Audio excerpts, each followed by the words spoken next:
What's up, heroes? I'm ArisingHero, and welcome to the Frontier Discussion. By judging by the title, if you read it, or if you just clicked it and you're like, awesome, I want to see your video so badly, let me just click it. If you did do that, thank you. It means a lot. But this is very different from the other Frontier episodes, uh, explaining and showing my development. This one is going into a bit deeper into some other things.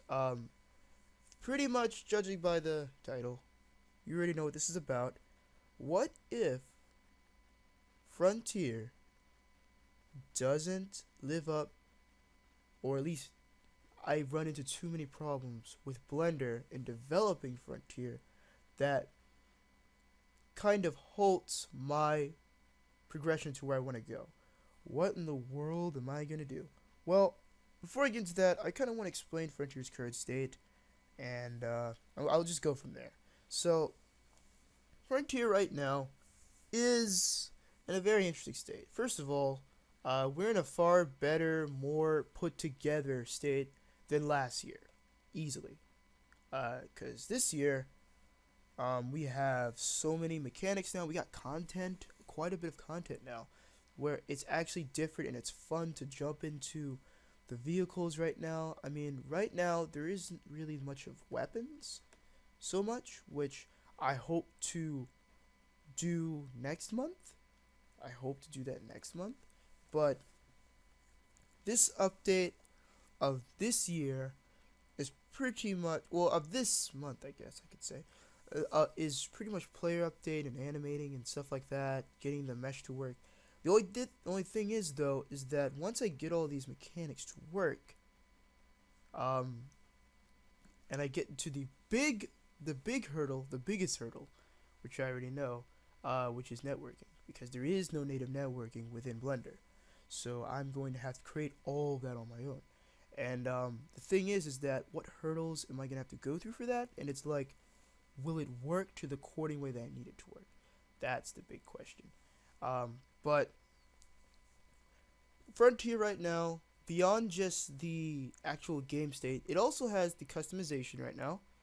It has the player name saving, loading the player's scale and the body, and color, which I think is really nice. It gives players a lot more control of how they want the server and players to perceive them, which I believe is pretty important in games nowadays. I feel like people like to have a little bit of themselves in their character nowadays, and nowadays you see a lot of, especially with MMOs, they go so deep now into character creation, it's insane now, and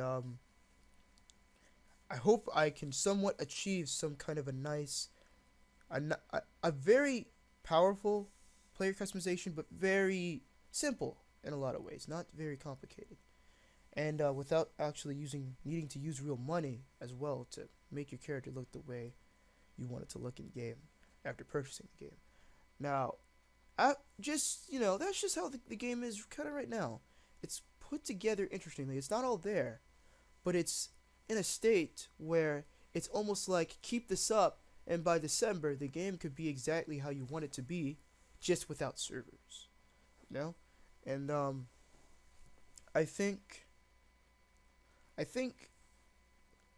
after I get Frontier patent and I get my company patent, I think then is when I can start showing you guys even more things, and I start kind of bringing out other stuff. But before I do all of those things, because I am doing those things, but before I do that, the biggest worry really is if certain important infrastructure that I have to build for Frontier doesn't pan out well with Blender.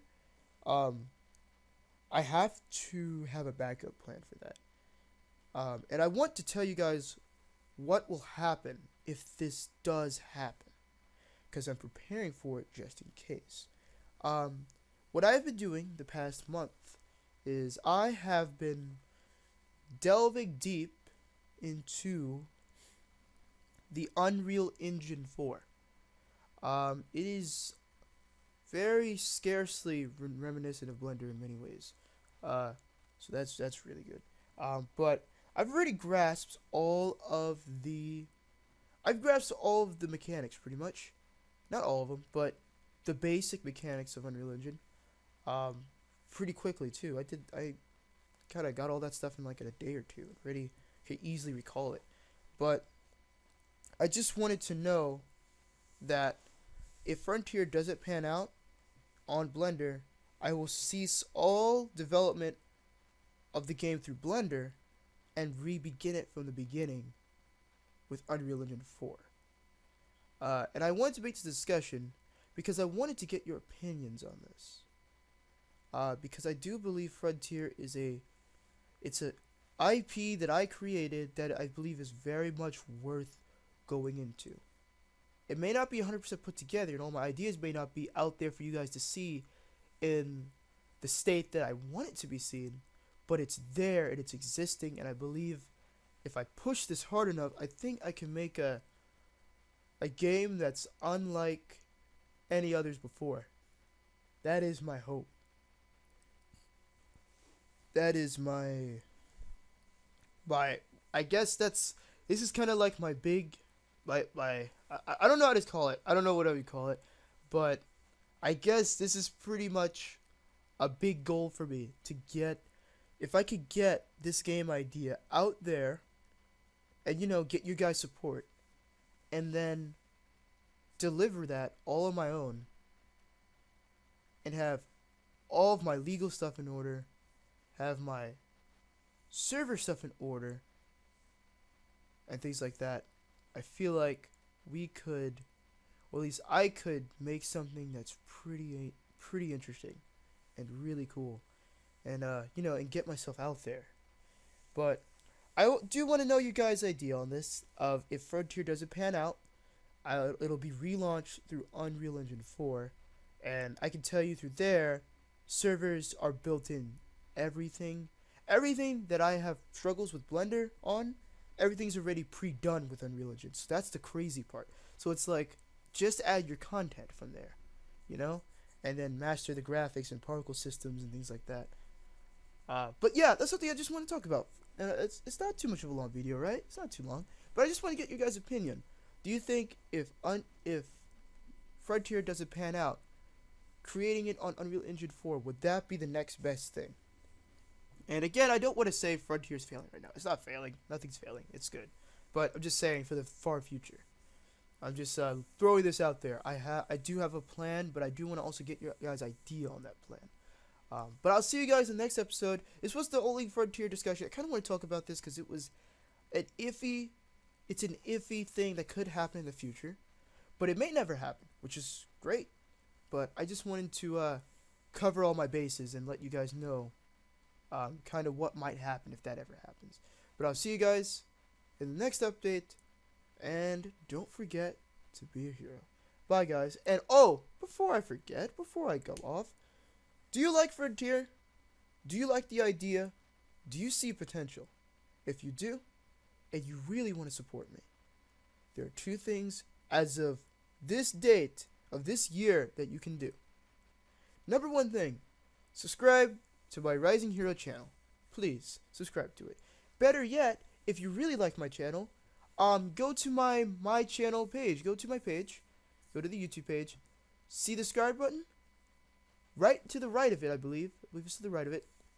You'll see a gear. Click that gear and then check it and hit OK or either apply. I forgot which word it is. You have to click. But do that, and then you'll get notifications whenever I make videos, especially Frontier ones. That way you'll be up to date on all my Frontier information, discussions, and reveals. So to the eventual launch too.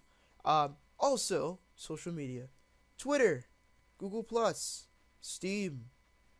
You can join those things. Now, if you want one main recommendation, please join Twitter out of all those things. Twitter. If you do have Google+, I would love if you join me on Google+ as well. But please add me on Twitter, and that way I'll be able to talk to you guys a lot better. You guys can reply to what I say. Any problems, anything comes up, I usually talk about it on Twitter anyway. So that way you guys will be up to date. You can directly talk to me too, and I'll reply to you. So it'll be really nice. And I'll see you guys next episode. Don't forget to be a hero, and thank you all for your support.